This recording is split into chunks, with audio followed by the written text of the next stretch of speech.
नमस्कार प्यारे बच्चों, कैसे हो आप सभी। मैं आशा करता हूं कि आप लोग बहुत ही अच्छे होंगे, स्वस्थ होंगे और आपकी पढ़ाई भी बहुत ही अच्छी चल रही होगी। तो बच्चों, आज के क्लास में हम लोग पढ़ने वाले हैं क्लास 12 केमिस्ट्री का तीसरा चैप्टर, जिसका के नाम है वैद्युत रसायन, जिसे हम लोग अंग्रेजी में इलेक्ट्रोकेमिस्ट्री बोलते हैं। और बच्चा पार्टी, इस चैप्टर का जितना भी इंपॉर्टेंट ऑब्जेक्टिव बनता है आज के क्लास में हम लोग कवर करेंगे। तो आज के क्लास को बिल्कुल ध्यान से देखिएगा और इस चैप्टर से दिए जाने वाले सारे प्रश्नों को आप लोग अच्छे से याद भी करते चलिएगा। ओके जी, चलिए फिर क्लास को स्टार्ट करते हैं। पहला नंबर सवाल आपके सामने है, तो सभी बच्चा पार्टी हमारे साथ आंसर को भी चैट सेक्शन में लगाते चलिएगा। देखिए, पहला नंबर सवाल आपसे पूछा जा रहा है, द्रवित NaCl के वैद्युत अपघटन से कैथोड पर मुक्त होता है। बच्चों, ये प्रश्न कई बार आपके बोर्ड एग्जाम में पूछा जा चुका है कि द्रवित सोडियम क्लोराइड के वैद्युत अपघटन से कैथोड पर क्या मुक्त होता है। तो बच्चा पार्टी याद रखोगे, कैथोड पर मुक्त होता है सोडियम धातु और एनोड पर मुक्त होता है क्लोरीन गैस। अगर आपके सामने एनोड हो तो क्लोरीन लगाना, और अगर कैथोड है तो सोडियम लगा के निकल लेंगे। चलो आगे बढ़ते हैं, अगला नंबर सवाल का जवाब बता दो। दूसरा नंबर सवाल आपसे पूछा जा रहा है, निम्नलिखित में कौन द्वितीयक सेल है। यह भी प्रश्न लगातार पूछा जाने वाला है। बच्चा पार्टी बताओ, निम्नलिखित में कौन सा है जो द्वितीयक सेल यानी कि सेकेंडरी सेल का एग्जांपल है। तो सिंपल सा आंसर हो जाएगा सर, लेड स्टोरेज बैटरी हमारा करेक्ट हो जाएगा। ये भी प्रश्न आया हुआ है। चलो आगे बढ़ते हैं, अगला नंबर सवाल का जवाब जल्दी से बता दो। पूछा जा रहा है कि किस प्रकार के सेल में रेडॉक्स अभिक्रिया स्वतः होती है। जल्दी से आप लोग बता दो, बहुत ज्यादा इंपॉर्टेंट क्वेश्चन है बच्चों। ये प्रश्न दो तरीके से पूछेगा, ये भी पूछ देगा। ये देखो, वैद्युत अपघटनी सेल है, एक है हमारा विद्युत रासायनिक सेल। इसमें क्या होता है बच्चा पार्टी, वैद्युत अपघटनी सेल में भी एनोड होता है, इसमें भी एनोड होता है और इसमें भी कैथोड होता है। अब सर काहे इसमें भी एनोड होता है, इसमें सर इसमें भी हमारा क्या होता है, एनोड होता है, इसमें भी हमारा क्या होता है, कैथोड होता है। अब यहां से दो तरीके से ये प्रश्न पूछेगा कि वैद्युत अपघटनी सेल में एनोड क्या होता है। वैद्युत अपघटनी सेल में एनोड जो होता है बच्चा पार्टी धनात्मक होता है और कैथोड क्या होता है, ऋणात्मक होता है। लेकिन इसका उल्टा इसमें होता है, विद्युत रासायनिक सेल में एनोड क्या होता है, ऋणात्मक होता है और कैथोड क्या होता है, तो धनात्मक होता है। बच्चा पार्टी इसे समझ लो, ऑब्जेक्टिव अगर इससे रिलेटेड आया तो आप बना पाओगे। देखो यहां पे पूछा गया है किस प्रकार के सेल में रेडॉक्स अभिक्रिया स्वतः होती है, तो वो होती है विद्युत रासायनिक सेल में। लेकिन ये चीज आप याद रखोगे कि विद्युत अपघटनी सेल में एनोड धनात्मक होता है और कैथोड ऋणात्मक होता है। विद्युत रासायनिक सेल में एनोड ऋणात्मक होता है और कैथोड इसमें धनात्मक होता है। ये बात आप हमेशा याद रखोगे। चलो आगे बढ़ते हैं, अगला नंबर सवाल देखो, फोर्थ नंबर सवाल है, किसमें एनोड ऋणात्मक होता है। बच्चा पार्टी जस्ट हमने बताया ना कि विद्युत रासायनिक सेल में क्या होता था, एक बार बताओ जल्दी से। इसमें क्या होता था सर, इसमें जो हमारा होता था एनोड क्या होता है, ऋणात्मक होता है और कैथोड क्या होता है सर, इसमें जो कैथोड होता है वो धनात्मक होता है। और वैद्युत अपघटनी सेल में जो एनोड होता है इसमें ये धनात्मक होता है और इसमें ये कैथोड जो होता है ना बच्चा पार्टी, ये क्या होता है, ऋणात्मक होता है। अब लगा दो कौन सा होगा, किसमें एनोड। देखो साथी, एनोड पूछा गया और एनोड देखो इसमें ऋणात्मक है, इसमें धनात्मक है, तो एनोड किसमें ऋणात्मक है, तो विद्युत रासायनिक सेल में। ऑप्शन नंबर ए हमारा बिल्कुल करेक्ट हो जाएगा। इसे समझ गए हो बच्चा पार्टी, एक बार बताते चलना। चलो आगे बढ़ते हैं, अगला नंबर सवाल देखो, पांचवा नंबर सवाल है, विद्युत रासायनिक सेल में जिंक की छड़ पर क्या होता है। विद्युत रासायनिक सेल में बच्चा पार्टी आपसे पूछा जा रहा है कि जिंक के छड़ पर क्या होता है। इसमें दो छड़ लगा होता है, एक होता है जिंक का छड़ और दूसरा होता है कॉपर का। अगर हमारा जिंक पर पूछे बच्चा पार्टी, तो जिंक के छड़ पर आपको याद रखना है एनोड होता है। जिंक के छड़ पर एनोड होता है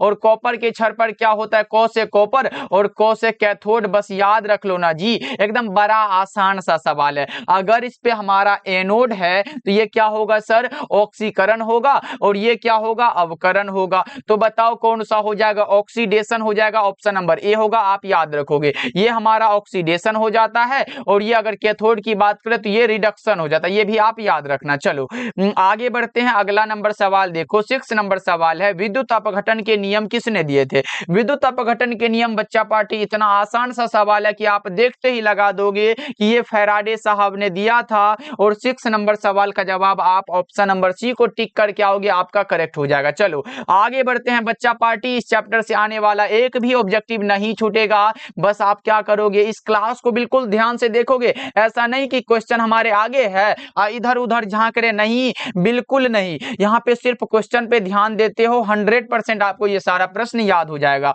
अब पूछा क्या जा रहा है कि विशिष्ट प्रतिरोध की क्या इकाई है, और बच्चा पार्टी जानते हो विशिष्ट प्रतिरोध को ही हम लोग क्या कहते हैं, प्रतिरोधकता कहते हैं। क्या कहते हैं सर, प्रतिरोधकता कहते हैं। और इसके लिए फॉर्मूला क्या होता है, रो बराबर आर ए बटा में एल होता है। अब आर यानी कि प्रतिरोध का मात्रक क्या है भैया जी, ओम है, तो ओम यहाँ पे लिख देते हैं। गुना में एरिया का क्या होगा सर, सेंटीमीटर हो जाएगा, स्क्वायर लग जाएगा, एरिया है ना। अब देखो लंबाई का सेंटीमीटर लिखेंगे, 1 सेंटीमीटर से 1 सेंटीमीटर गया तो बचा कौन सा सर, ओम, इंटू में सेंटीमीटर बच गया। यही तो मात्रक है किसका, प्रतिरोधकता का या फिर विशिष्ट प्रतिरोध का। कौन सा ऑप्शन आपको दिखाई दे रहा है कि सही आंसर है, तो ओम सेंटीमीटर, ऑप्शन नंबर सी बिल्कुल करेक्ट हो जाएगा। तो साथ ही एक बार बताएंगे कि क्या आपको इतना समझ में आ गया। विशिष्ट प्रतिरोध की जगह अगर आपके सामने प्रतिरोधकता भी हो तो आप इसका आंसर सही करके आओगे। ओके चलो आगे बढ़ते हैं। अगला नंबर सवाल देखो, 8 नंबर सवाल है और पूछा जा रहा है कि विशिष्ट चालकत्व की क्या इकाई है। पीछे तो आप लोगों ने पढ़ा कि विशिष्ट प्रतिरोध की इकाई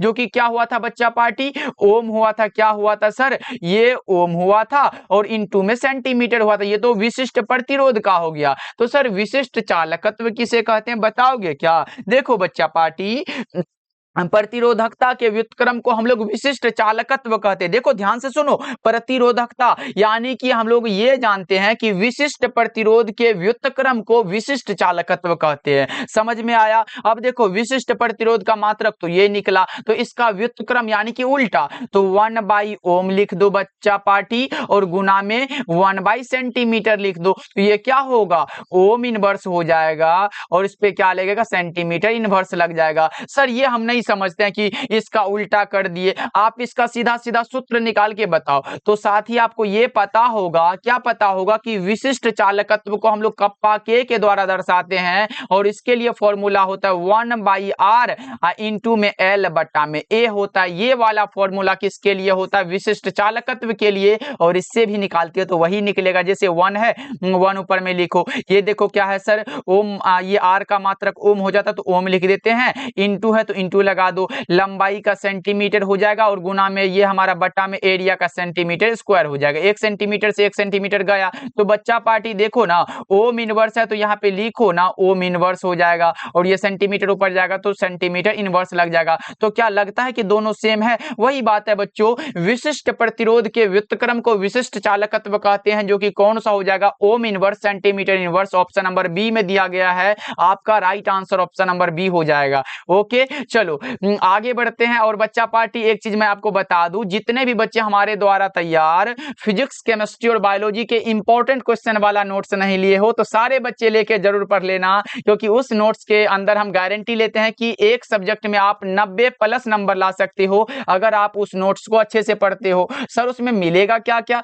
देखो उसमें मिलेगा आपको 1 liner question, objective question, short question, long question, उसमें पूरा का पूरा जितना भी मटेरियल एग्जाम में आ सकता है सिर्फ उसी को हमें पढ़ना है। तो बच्चा पार्टी जितने बच्चे लेना चाहते हो इसका मात्र 299 चार्ज रखा गया, कॉल कर लीजिएगा 7070821685 नंबर पे और सारे बच्चे लेके अभी से ही पढ़ना स्टार्ट करिएगा। आपको सारा कुछ, ये ऑब्जेक्टिव भी भाई तब जो है ना 1 लाइनर क्वेश्चन को उसमें से पढ़ लिए तो ऑब्जेक्टिव का टेंशन खत्म हो जाएगा और ऐसे शॉर्ट और लॉन्ग क्वेश्चन तो आपको उसमें दिया ही जाएगा। तो ऑब्जेक्टिव सब्जेक्टिव सब कुछ दिया जाता है इसी में, और साथ में आपको इसके साथ हिंदी का बिल्कुल फ्री मिल जाएगा। तो कॉल जरूर कर लीजिएगा बच्चा पार्टी। अब देखो क्वेश्चन की ओर बढ़े तो पूछा जा रहा है आयनीकरण का सिद्धांत किसने दिया था। आयनीकरण का सिद्धांत दिया था आर्हेनियस ने। Right answer option number B होगा। आपको याद रखना है, ये एग्जाम में आ चुका है। चलो आगे बढ़ते हैं, अगला नंबर सवाल देखो पूछा जा रहा है, ये क्या है सर? NaCl के जलीय घोल के वैद्युत अपघटन से कैथोड पर निम्नलिखित में कौन मुक्त होता है? सबसे हम लोगों ने ऊपर क्या पढ़ा था बच्चा पार्टी?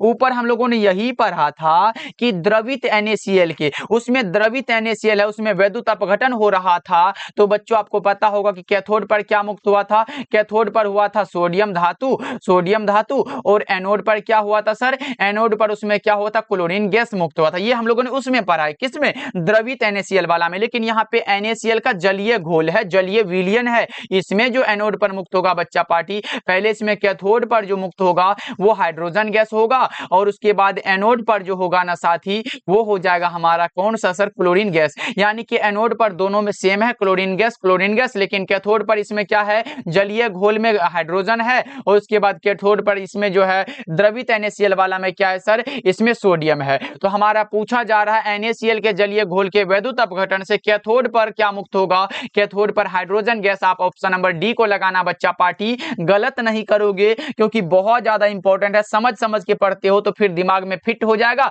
एकदम याद रह जाएगा। चलो आगे बढ़ते हैं, अगला नंबर सवाल मात्र 40 ऑब्जेक्टिव इस चैप्टर से करेंगे और सारा का सारा टॉप लेवल का क्वेश्चन होगा। देखो निम्नलिखित में कौन विलयन में विद्युत का संचालन करते हैं? विलयन में विद्युत का जो संचालन करते हैं वो होते हैं वैद्युत अपघट्य। ऑप्शन नंबर ए हमारा बिल्कुल करेक्ट हो जाएगा 11 नंबर सवाल का जवाब। ओके साथी, चलो आगे बढ़ते हैं। 12 नंबर सवाल का जवाब जल्दी से बता दो। किसी सेल अभिक्रिया की साम्यावस्था पर सेल का विद्युत वाहक बल क्या होता है? जल्दी से आप लोग बताओ बच्चा पार्टी, किसी सेल अभिक्रिया की साम्यावस्था पर सेल का जो इलेक्ट्रोमोटिव फोर्स होता है वो शून्य होता है, 0 होता है। आपका right answer option number B हो जाएगा। और ये बात तो हमने बताना भूल ही गया बच्चा पार्टी कि वो नोट्स जो मिलता है वो हिंदी और इंग्लिश दोनों मीडियम वालों के लिए है, तो जरूर लीजिएगा और अच्छे से पढ़ाई करिएगा, क्योंकि बच्चा पार्टी लोग आपका क्या देखेंगे? रिजल्ट देखेंगे, आप कितना मेहनत करते हो ये कोई नहीं देखेगा। आप पूरा दिन और रात घिस रहे हो ये कोई नहीं, लेकिन आपका जो रिजल्ट आएगा ना,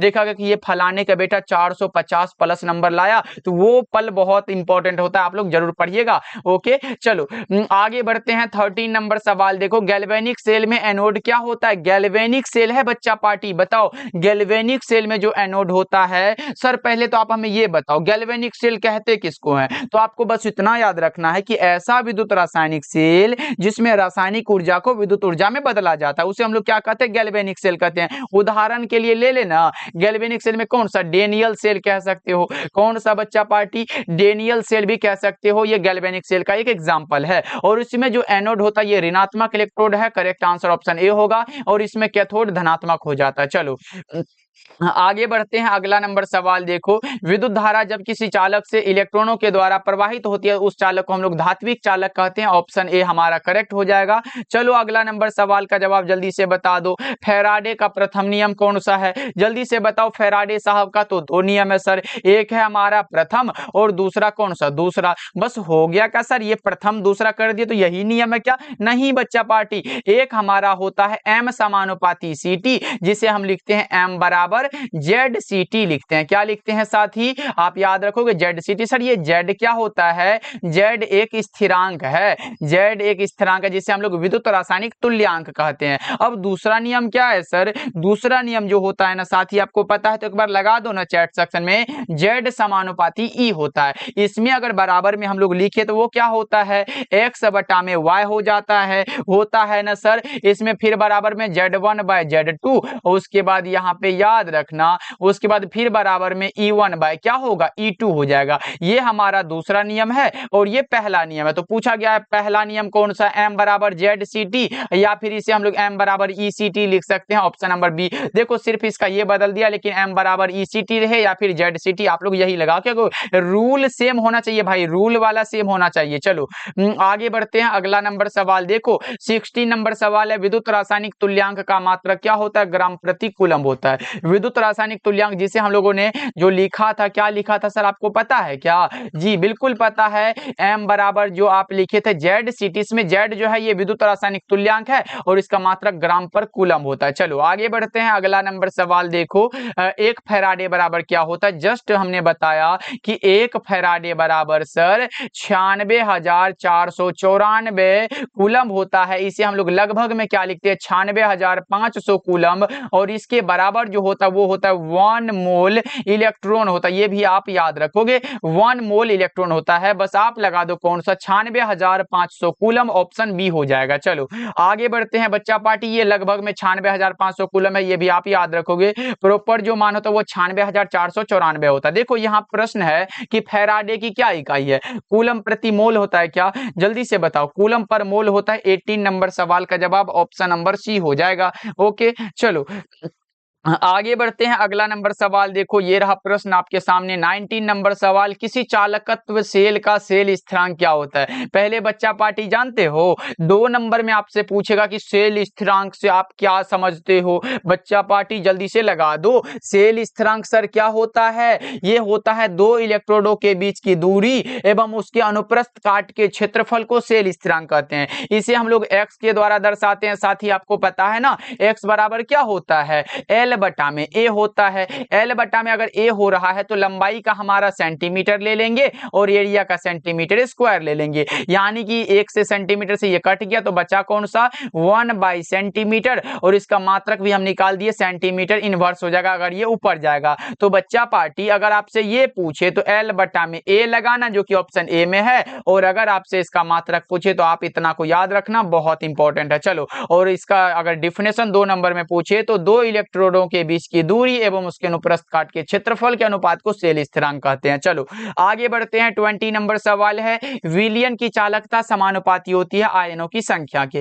विलियन की चालकता आयनों की संख्या के समानुपाती होती है। नेक्स्ट नंबर सवाल की ओर बढ़े तो हमारे सामने प्रश्न है कि सेल, कौन सा सेल जिसमें रासायनिक ऊर्जा विद्युत ऊर्जा में बदलती है उसे क्या कहते हैं। ये भी हमने बता चुका है कि ऐसा सेल जिसमें रासायनिक ऊर्जा को विद्युत ऊर्जा में बदला जाता है उसे हम लोग क्या कहते हैं, गैल्वेनिक सेल कहते हैं। क्या कहते हैं बच्चों, गैल्वेनिक सेल कहते हैं, आप याद रखना। इसे हम लोग वोल्टेइक सेल भी कहते हैं, ये भी आप याद रखना। चलो आगे बढ़ते हैं। 22 नंबर सवाल देखो, हाइड्रोजन ऑक्सीजन सेल निम्नलिखित में किस तरह का सेल है। हाइड्रोजन ऑक्सीजन सेल ईंधन सेल का उदाहरण है, ऑप्शन सी हो जाएगा। कैसा सेल है सर, ईंधन सेल है, ऑप्शन नंबर सी हो जाएगा। चलो अगला नंबर सवाल का जवाब बताओ जल्दी से, मोलर चालकत्व की क्या इकाई है। बहुत इंपॉर्टेंट क्वेश्चन है, जल्दी से बताओ भैया जी क्या होगा इसका राइट आंसर। मोलर चालकत्व की इकाई ओम inverse centimetre square mole inverse है, आप इसको याद रखना। क्या होगा 23 नंबर सवाल का जवाब, जल्दी से लगा दो।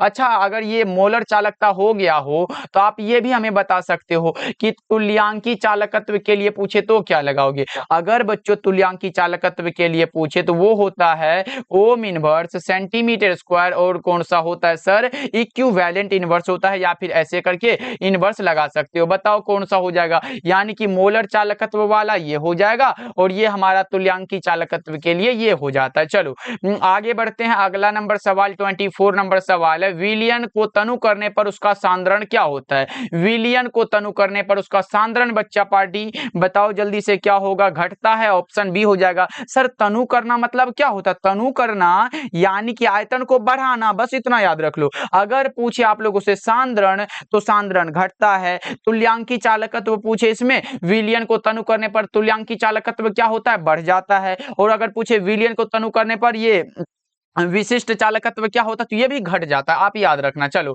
जितना बोल रहे हैं हम लोग ये अलग से बोलने वाला भी आप लोग सुन सुन के याद रखना। चलो आगे बढ़ते हैं। किसी विलियन को तनु करने पर उसका तुल्यांकी चालकत्व क्या होता है, जस्ट हमने बोला। देखो अगर आप हमारे बात को सुन रहे थे तो आपने बता दिया कि किसी विलियन को तनु करने पर अगर हमें उसका तुल्यांकी चालकत्व पूछे सर तो हम क्या लगाएंगे, बढ़ जाता है। हमने क्या बताया, तुल्यांकी चालकत्व बढ़ जाता है, विशिष्ट चालकत्व घट जाता है और सांद्रण भी घट जाता है। चलो आगे बढ़ते हैं। अगला नंबर सवाल 26 नंबर सवाल है, सेल स्थिरांक का मात्रक क्या होता है। ये भी हमने बता चुका है। x बराबर एल बटा में ए पर ए हो तो देखो लंबाई का सेंटीमीटर लिया, एरिया का सेंटीमीटर स्क्वायर लिया, 1 सेंटीमीटर से 1 सेंटीमीटर गया तो बचा कौन सा 1 सेंटीमीटर, यानी कि सेंटीमीटर इनवर्स, यानी कि कौन सा ऑप्शन, ऑप्शन नंबर डी हमारा बिल्कुल सही हो जाएगा। ओके बच्चों चलो आगे बढ़ते हैं। 27 नंबर सवाल है कि सेल स्थिरांक का मानक मान हैं किससे निर्धारित किया जाता है? शेल स्थिरांक बच्चों देख रहे हो, शेल स्थिरांक टॉपिक से कुछ ज्यादा ही प्रश्न बन रहा है। बताओ शेल स्थिरांक का मानक मान किससे निर्धारित होता है? यह होता है पोटेशियम क्लोराइड के विलयन से, घोल से। ऑप्शन ए हो जाएगा। चलो आगे बढ़ते हैं। 28 नंबर सवाल का जवाब जल्दी से बताओ। शेल स्थिरांक किसके समानुपाती होता है? शेल स्थिरांक भैया बताओ जल्दी से 28 नंबर सवाल का जवाब। शेल स्थिरांक देखो ना एल बटा में ए पर ए हो, यानी कि सर क्या है? देखो ना लंबाई बटा में ए क्या है सर? क्षेत्रफल है। क्षेत्रफल भी लिख देते हैं। तो बताओ लंबाई बटा में क्षेत्रफल, ऑप्शन सी हो जाएगा। समझ में आ रहा है ना बच्चों? एक बार कमेंट करके बताना। और जितने बच्चे अभी तक क्लास को लाइक नहीं करे हो ये तो गलत बात है भैया। एक बार सभी बच्चे क्लास को लाइक कर लेना। हमारे साथ पहली बार जुड़ रहे हो तो एक बार क्या करोगे? सब्सक्राइब करके डेली क्लास का जो टाइम होगा वो हमारा क्या है? शाम के 7 बजे आप लोग ज्वाइन भी करोगे। चलो आगे बढ़ते हैं। अगला नंबर सवाल देखो। किसी वैद्युत अपघट्य के विलयन का चालकत्व निर्भर करता है। किसी वैद्युत अपघट्य के विलयन का जो चालकत्व निर्भर करता है ना बच्चों, वो विलयन की तनुता पर निर्भर करता है, ताप पर निर्भर करता है, परावैद्युत स्थिरांक पर निर्भर करता है, यानी कि सर ये इन सभी पर निर्भर करेगा। ऑप्शन डी हो जाएगा। चलो आगे बढ़ते हैं। 30 नंबर सवाल का जवाब जल्दी से बता दो।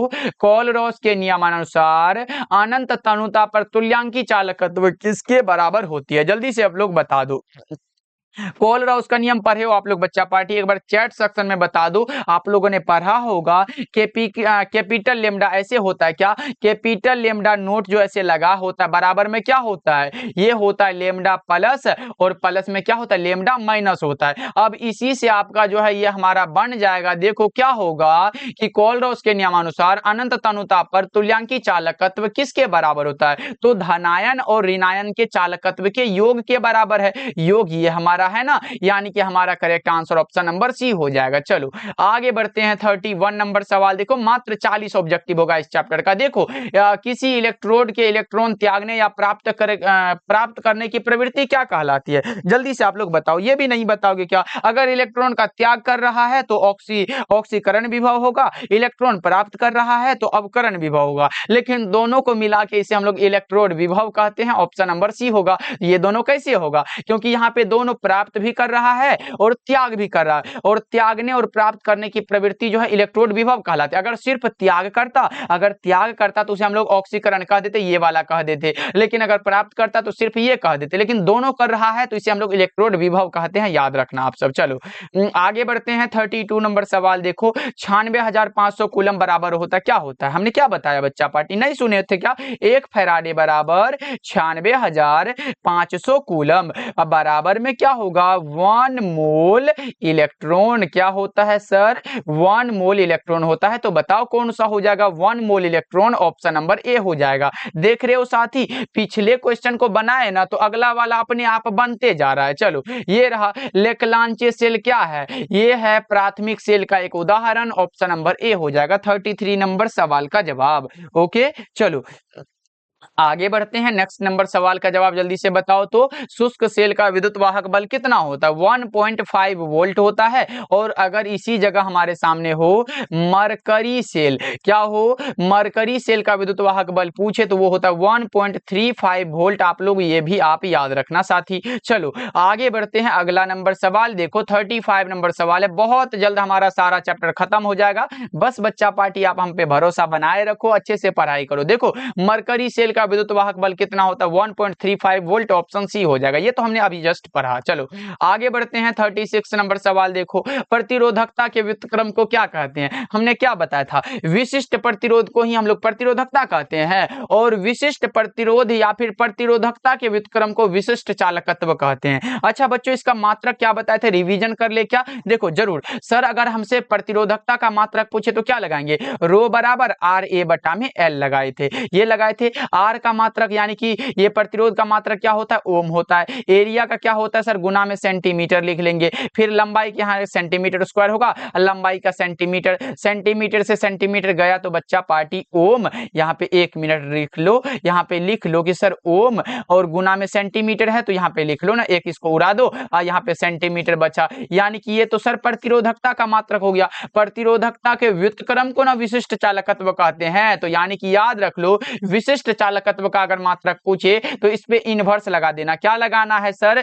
इनवर्स ऐसे करके लगा दोगे, आपका काम हो जाएगा। ये विशिष्ट प्रतिरोध और ये क्या है सर? ये विशिष्ट चालकत्व ये हो गया, उसके बाद विशिष्ट प्रतिरोध ये हो गया। दोनों का आप याद रखो, दिमाग में बैठा लो भाई। चलो आगे बढ़ते हैं। 37 नंबर सवाल है, ताप बढ़ने से वैद्युत अपघट्य का चालकत्व क्या होता है? बढ़ जाता है। ताप को बढ़ाएंगे तो वैद्युत अपघट्य का जो चालकत्व होगा वो अपने आप बढ़ जाएगा। ऑप्शन ए हो जाएगा। चलो 38 नंबर सवाल है, ये तो भैया आसान वाला, जो पीछे पढ़ चुके हैं ना उसी को एक बार रिवीजन कर लो। देखो निम्नलिखित में कौन सही नहीं है? क्या है सर? सही नहीं है। प्राथमिक सेल क्या लेखलांची सेल है? बिल्कुल, जस्ट हमने पढ़ा है सर। द्वितीयक सेल लेड स्टोरेज बैटरी है क्या? सर बिल्कुल पढ़े हैं। शुष्क सेल का विद्युत वाहक बल 1.5 वोल्ट होता है, ये बिल्कुल पढ़े हैं सर। मरकरी सेल का विद्युत वाहक बल यानी कि इलेक्ट्रोमोटिव फोर्स 2.5 वोल्ट होता है क्या? नहीं सर, यही वाला तो है जो गलत है। जो सही नहीं है ना वो ये वाला है, यानी कि हमारा करेक्ट आंसर डी होगा। अच्छा सर ये तो बता दिए कि ये गलत है, ये बताओ कि ये गलत कैसे है?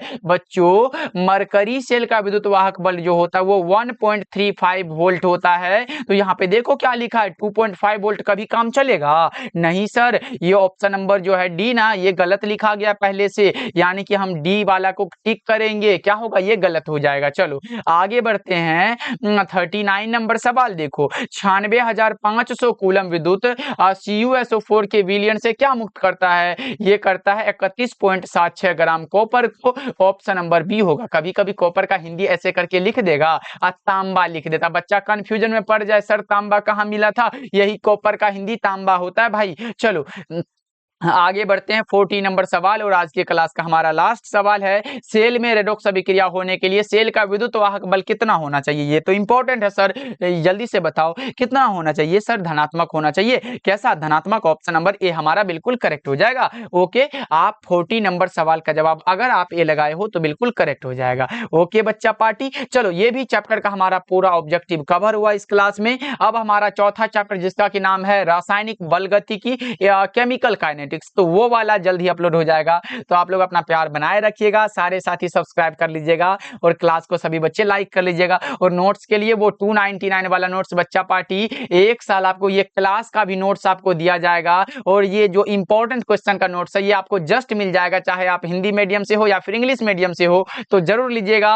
मात्र 299 रखा गया है, ये बहुत कम समय के लिए 299 है, इसके बाद ये बढ़ जाएगा, तो जल्दी सारे साथी ले लीजिएगा। कॉल कर लीजिएगा 7070 82 1685 पे, हमसे पहले बात भी कर लीजिएगा। ओके बच्चों, मिलते हैं फिर अगले क्लास में, आप लोग अपना ध्यान रखिएगा।